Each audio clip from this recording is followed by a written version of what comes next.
Entrando em contato com atendimento ao cliente... Para muitas pessoas é um jeito fácil de arruinar um bom dia, mas na Investies nós deixamos a experiência do cliente melhor. Melhor para sua avó, melhor para o seu vendedor preferido de flores, melhor para o cara do apartamento 3A, melhor para você, melhor para todos. Porque enquanto alguns dizem que o cliente sempre tem razão, nós dizemos que o cliente é sempre humano. E como seres humanos, queremos fazer algo melhor para todos nós. Investies, experiência do cliente com IA desenvolvida para humanos.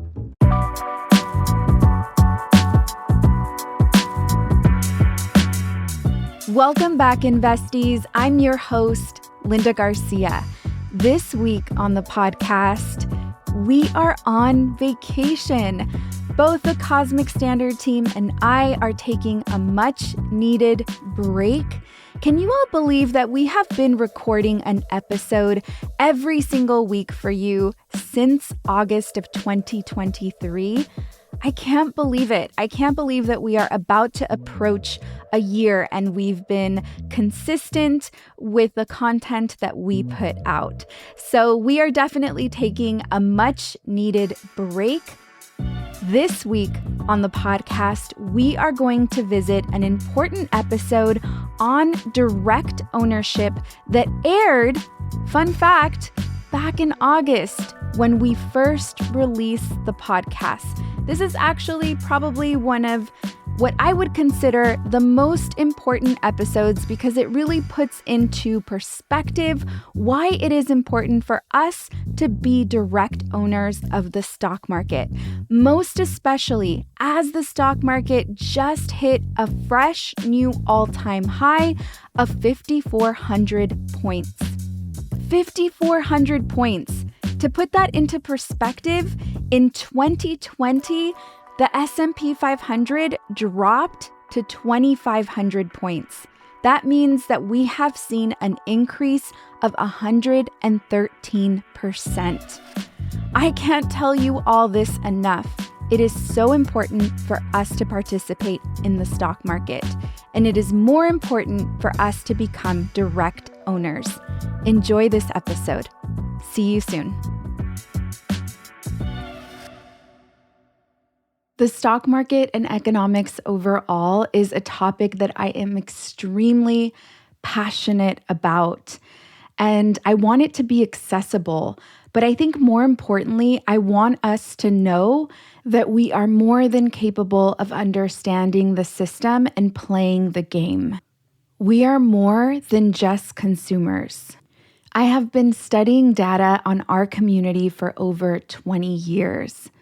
I feel like I've developed a strong enough perspective to understand where we are mentally and emotionally versus the way society perceives us. And while data on our community was my first passion, I am obsessed with the stock market and economics. The more I explore this space, the more I fall in love with it, but also the more angry I get at the barrier to entry. You're listening to a girl that has not lived with her parents since the age of 12. I was in gangs. I was a mother at 14 years old. I have faced all types of abuse. I was homeless, couch surfing at one point. I developed a drug addiction. It was an attempt to self-medicate. I honestly could go on and on about the experiences that I've had in my life. And I am fully aware that those negative experiences could have directed me towards having a completely different life than the one that I have now. From my personal perspective, the biggest hurdle that I have had getting to where I am today is not seeing any other Latinas taking up space in the stock market and in economics.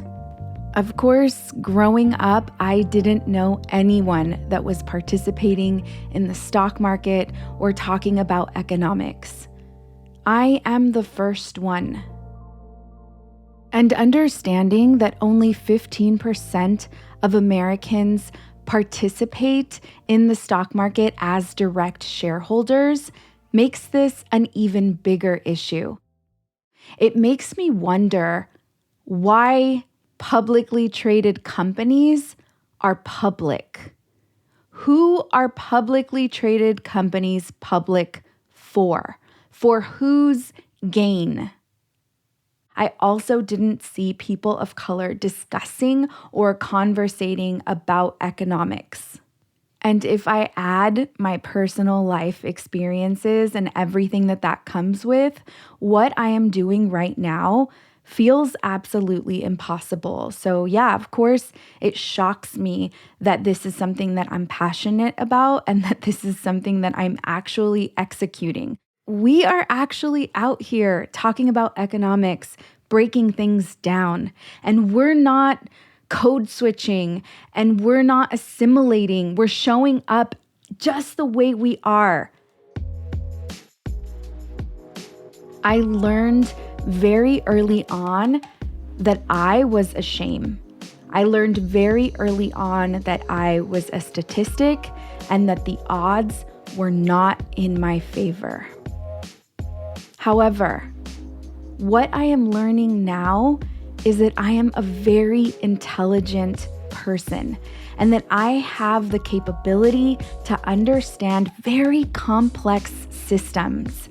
And not only do I understand complex systems, but I have the ability to simplify them so that others can understand them as well. But you know what I think makes me really intelligent? Is knowing and understanding that this ability is not exclusive to me as a person. This is accessible to all of us. The problem here is that many of us, especially in communities of color, do not know that intelligence is accessible. There's almost like something from within that by default believes that we are not smart, that we're stupid. And that is so freaking far from the truth. Despite our circumstances, despite our past, despite our traumas, despite our family members, despite the schools, despite the system, we are more than capable and intelligent.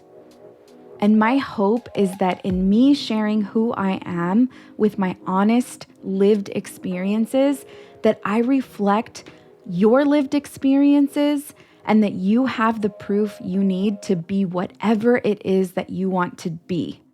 I really need you to know that. Like for real, I need you to know that. And I also really need you to know the difference between stock market exposure and being a direct shareholder. But before we get into that, we're going to take a quick break. And we're back. The difference between exposure and direct ownership of the stock market, also referred to as shareholder, is pretty massive. And most of us, especially those that have exposure, don't really understand the difference.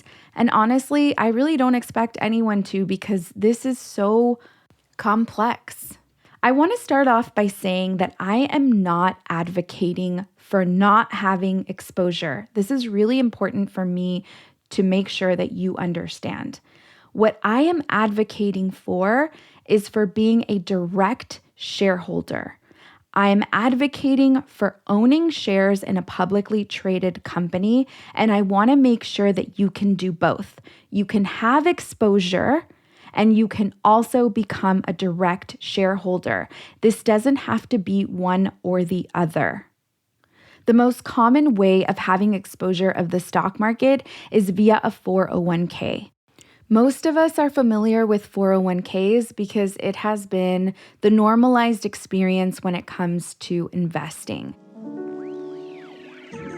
We're introduced to 401ks by our employers. Many employers offer benefits like matching a contribution to your 401k by a percentage. Side note, whatever your employer matches, you want to make sure that you are contributing that same amount always. We never want to leave free money on the table, and this is free money. All right, so the money that is put into the 401k is then invested into a fund. This is typically a stock that you pick. You do not get to pick the stocks inside of the fund. You also do not own the stocks inside of the fund. The company that owns the fund is the one that manages the stocks and owns the stocks. So you have no control over the stocks inside of the fund. There are many companies that own these funds. The two biggest companies are Vanguard and BlackRock. You may have already heard of them. There are different types of funds. In order to keep this simple, we are not going to get into the thousands of funds that are accessible. It is just important for you to understand that what you have is exposure. Again, you have no control over what the fund managers buy or sell and when they buy or sell. This type of investment is considered a safer option because you experience less volatility. Volatility is when you feel the drastic swings of the market going up and down. It's so important for me to communicate that being able to emotionally withstand volatility is not impossible, most especially if you understand the movements of the market, the state of the economy, and the emotional attachment that we have to money that does not serve us and keeps us from using money as a tool. The fund is a basket of stocks. Let's look at it like a fruit basket. If one of the fruits starts to go bad, the impact on you is less because you have other fruits in the basket that may not be going bad. It doesn't mean that they're not going bad, it just means that they may not go bad. The impact is less, however, the growth is also less. This type of investment, I think, is great for a retirement account. A 401k generates, on average, an annual return of 5 to 10% a year. This means that we can expect your exposure to the stock market via a fund in your 401k to grow 5 to 10% a year. However, there is another variable called inflation. Inflation is when the value of the dollar declines. We have all familiarized ourselves with inflation in the last couple of years. But a quick example is the $100 you had a couple of years ago can no longer purchase the same amount of groceries this year. Those $100 are worth less than they were last year. Since the year 2000, we have seen an inflation rate of 2.38% on average per year. And I just want to remind you that the inflation rate for 2022 was 8%. The inflation rate for 2021 was 4.7%. If we calculate the inflation rate against our average annual return on our 401k, we are really looking at a return of 2.62 to 5.62% because the value of the dollar has gone down. We also have to consider that the fund or the basket of fruit will only grow if the market is doing good. If the market is doing bad, then the entire basket of fruits will also go bad. I'm definitely not trying to scare you out of the market, and I will say that if you fear losing money, then we need to take a closer look at your personal relationship with money, your scarcity mindset. I cover this in my book and in my course. The work is always rooted in overcoming scarcity. Money is a tool. The value of money goes up and the value of money goes down. It's really important that as adults, we learn to be emotionally prepared for when it does both. You can get high off of the high, and you can also get really low off of the low. What most people don't understand is that when the market is low, while it does produce pain, it also produces the absolute best setup to make more money in the future. If and only if you participate. To recap, you have exposure to the stock market in your 401k. You can also have exposure to the stock market outside of your 401k via an ETF, which is also called an exchange-traded fund, or via just a fund. Again, these are baskets of stocks that you buy into. You do not own these stocks. You bought into the fund. The fund is the owner and the manager of these stocks.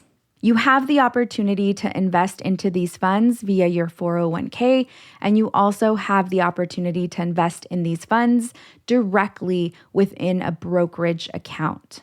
I break down a brokerage account in my book, How to Open One, step by step. So definitely check that out.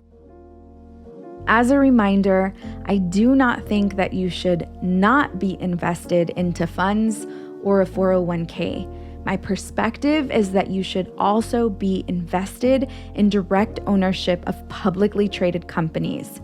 Purchasing stock directly makes you a shareholder of a publicly traded company. This means that you are in part owner of the company that you decide to purchase. A lot of people, most especially those that are not invested in the stock market, will tell you that the stock market is risky.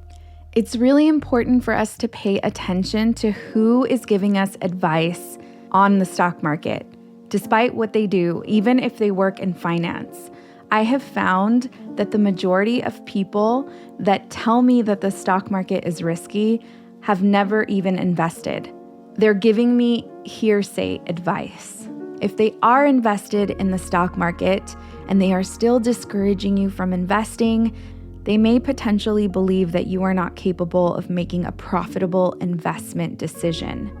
I find this to be very interesting, most especially given the fact that most profitable companies in the market are the ones that we as consumers decide to purchase every single day. Are there companies in the market that you should not be investing into? Absolutely. Just like there's a bunch of crap out there that we should not be purchasing. I want us to take a look at a couple of my favorite publicly traded companies and how they have increased over the years. I purchased my iPod in 2007, and it was definitely a game changer on my evening runs, but it wasn't something that I really saw as vital or life-changing. It wasn't until 2012 when I purchased my first iPhone. I was so attached to my freaking BlackBerry that I could never see the day where I would switch. I was influenced by a lot of my colleagues that had iPhones. I gave it a shot in 2012, and I will never forget the shift in experience. Once the iPhone clicked for me and made it so much easier to work from my phone, I knew that I wanted to move over from using a PC to using a Mac. And quickly after that, I was only interested in Apple products. Since then, Apple stock has increased over 1,000%. If we average that out over the last 11 years since 2012, Apple has increased 90% year over year. This is 82% more than a fund that would have increased 8% a year. That's assuming that the fund performed at its best. Let's take a look at another publicly traded company. My mom discovered Costco in 1990. She cleaned houses and she was really smart with money, so she understood the power of buying in bulk. Every weekend after church, we would go to Costco, load up on cleaning supplies, and of course, our household items and groceries. She freaking loved it. And I'm not gonna front, I did too. The samples, the hot dog, and the Coke after our purchase, it was just like a ritual. We loved it there. I was 10 at the time that my mom made that introduction. I am also a Costco household, and I'm willing to bet that if Costco is still around by the time my son is an adult, he will most likely also be a Costco household. He loves the samples just like I did when I was little, except he's not getting the glizzy, he's getting the slice of pizza. By the way, did you know that Costco is one of the biggest pizza distributors in the US? Crazy, right? Since 1990, Costco stock has gone up over 5,500%. Imagine if my mom would have understood the stock market and then placed value on Costco in her life and towards her business and became a shareholder. Game changer. I've been a member of Costco since 2007. My mom actually gifted me a 1-year membership for Christmas. And since 2007, Costco stock has grown almost 900%. If I had invested when I became a member and had the ability to identify the significance of the membership being gifted to me by my mother, and that this was a membership that I would most certainly value, and I had invested in the company, then the return on the investment would have been 56% a year. 48% more than the return of a fund, if the fund would have averaged 8%.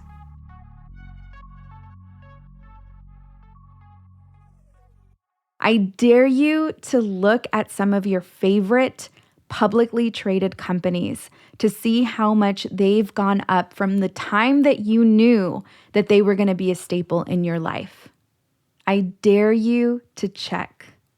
The other benefit to owning a publicly traded company is the voting rights that you have. You're able to vote on important issues with the company.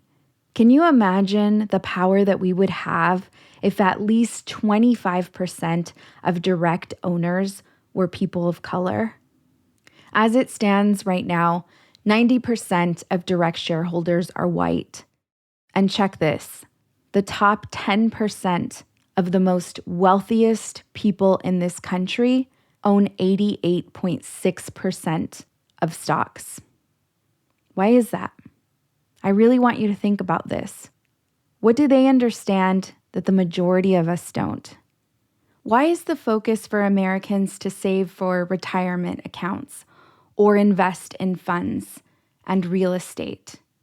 Why aren't we learning about direct ownership? These are the types of questions that keep me up at night.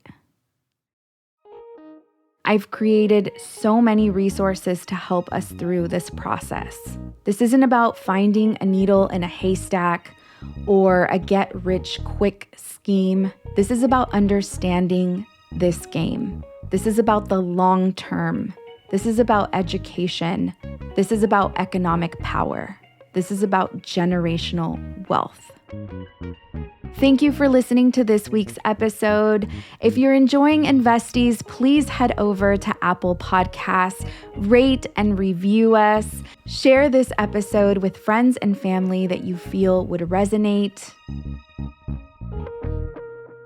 I'm your host, Linda Garcia. Investies is produced by Cosmic Standard and In Luz We Trust. A big thank you to the team, Eliza Smith, Jacob Winnick, Asia Simpson, and Nina Gensler-Debs.